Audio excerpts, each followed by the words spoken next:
오늘도 참 좋은 날이었습니다. 여러분에게 하나님의 축복이 함께하기를 주의 이름으로 축원합니다. 오늘은 출애굽기 12장 21절로 28절 말씀을 본문으로 함께 은혜를 나누려고 합니다. 출애굽은 가나안 입성의 시작이죠.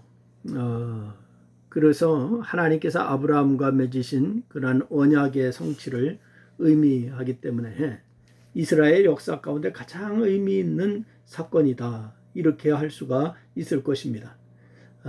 또한 하나님의 백성이 죄악된 곳에서 나와서 하나님만 예배하고 섬기게 된 첫 출발이라고 하는 점에서 그 의미도 참 크다라고 이렇게 얘기할 수가 있을 것입니다.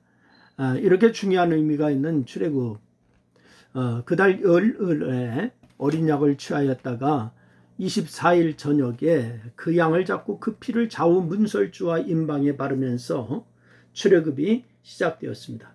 그래서 그날 밤에 하나님께서 애굽 땅에서 모든 처음 난 것을 죽이실 때 피를 바른 집은 넘어갔지만은 바로 이 피를 바르지 않은 그러한 집은 치셨던 것이죠. 그래서 그 일로 인해서 밤중에 바로가 모세와 아론을 불러가지고 애굽에서 나가게 했습니다. 그래서 유월절 예식이야말로 이 출애굽 사건의 핵심이다, 이렇게 얘기할 수가 있을 것입니다. 그런데 히브리서 11장 28절 말씀에 보니까 바로 이 성경은 그렇게 얘기해요. 믿음으로 유월절과 피 뿌리는 예를 정하였으니 이는 장자를 멸하는 자로 그들을 건드리지 않게 하려 한 것이며, 이렇게 말씀을 주시고 있습니다. 여러분, 유월절과 피 뿌리는 예를 정하고 시행한 것이 믿음으로 된 것이다 라고 인정한 것이죠. 그러면은 그것이 왜 믿음의 행위, 믿음의 고백일까요? 그것이 왜 믿음의 행위고 믿음의 고백일까?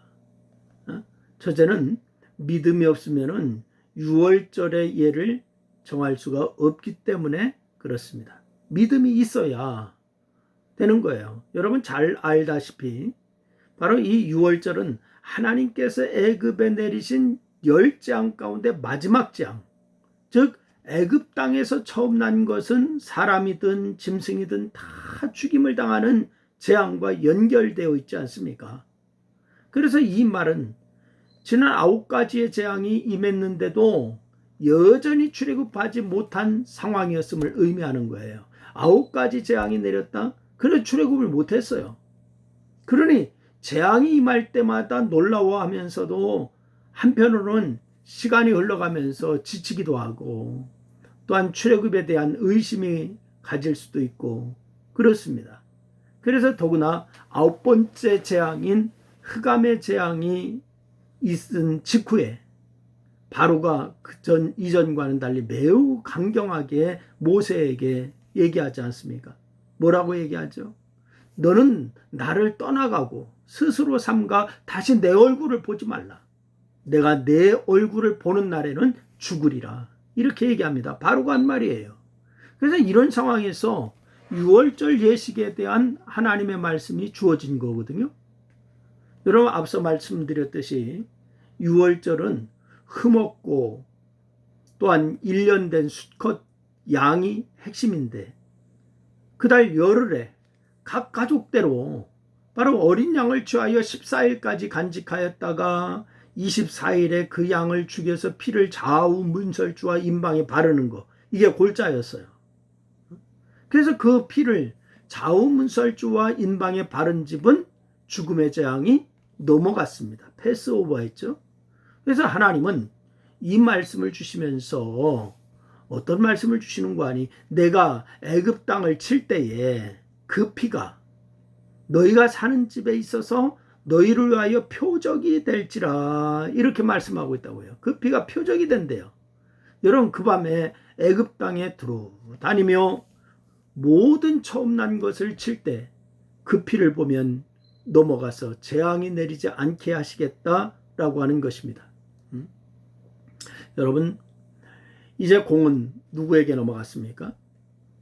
모세와 백성에게 넘어갔어요. 이제 그 말씀을 액면 그대로 믿고 순종하느냐, 아니면 말도 안 되는 소리 하지 말아라 무시하느냐, 결정은 누가 했냐? 모세와 백성들이 하여야 할 일입니다.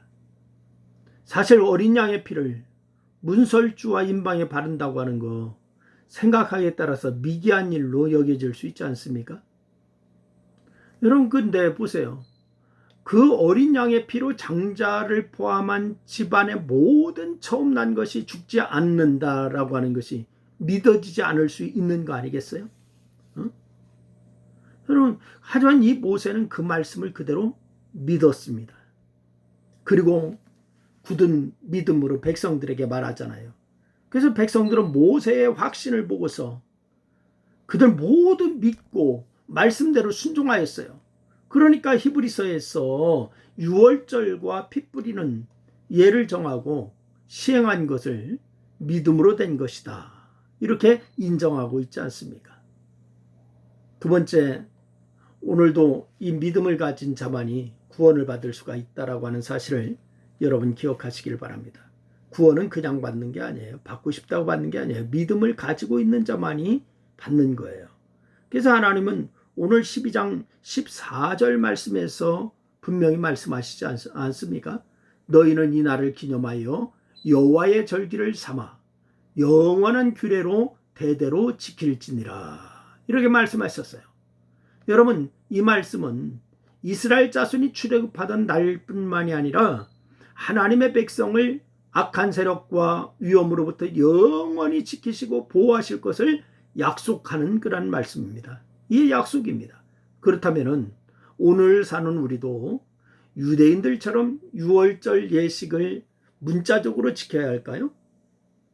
문자적으로 그대로 지켜야 할까? 그래야만 하나님께서 우리를 지키시고 보호하실까요? 양을 잡고 그 피를 문설주에 바르고 임방에 바르고 이렇게 해야 할까요? 그렇지 않습니다. 유월절 예식의 핵심이 뭐냐? 어린 양은 예수 그리스도를 예표하는 거예요. 그래서 침례 요한이 예수님을 향해서 하신 말씀이 있죠. 세상 죄를 지고 가는 하나님의 어린 양이다 라고 이렇게 말했습니다. 예수님은 죄의 문제를 해결하시려고 이 땅에 오신 하나님의 아들이세요. 출애굽이 있던 날 밤에 어린 양의 피를 바른 집만이 재앙에서 벗어났던 것처럼 오직 예수님의 그런 피만이 죄인들을 죄와 멸망에서 구원할 수 있는 줄로 믿으시기를 바랍니다. 그러나 이것은 믿음이 동반돼야 가능한 거예요. 출애굽이 있던 모세를 통해서 그렇게 주어진 하나님의 말씀을 믿지 않고 피를 바르지 않는 집의 장자와 처음 난 모든 것은 다 죽었습니다. 그래서 이처럼 2000년 전에 유대 땅에서 태어난 예수님을 하나님의 아들로 믿어야 하는데 그것이 어려운 일입니다. 여러분, 특히 예수님의 십자가 처형이 죄 문제를 해결하기 위해서 하나님의 구원의 방법임을 믿어야 하는데 어려운 일입니다. 물론 하나님의 은혜로 되는 일이지만 믿어야 합니다. 그래야만 죄의 문제를 해결 안 받고 멸망에서 구원받을 수가 있습니다. 이 믿음이 여러분에게 있습니까? 오늘도 믿음 주신 하나님께 감사하고, 여러분이 이 믿음이 있다면 하나님을 향하여서 찬양하고 감사하고 여러분 구원받았음을 찬양하시기를 주의 이름으로 축원합니다. 기도하겠습니다. 하나님 고맙습니다. 오늘도 주께서 우리에게 믿음을 주신 것을 감사합니다.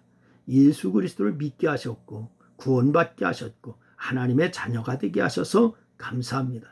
오늘 모세와 이스라엘 백성들이 유월절 예식을 믿음으로 말미암아 그들이 죽음의 재앙에서 벗어났던 것처럼 우리도 예수 그리스도 안에서 참된 자유와 참된 생명을 얻는 복이 있는 줄로 믿습니다. 늘 승리의 역사가 있게 하여 주옵소서. 예수님의 이름으로 기도드리옵나이다. 아멘. 감사합니다.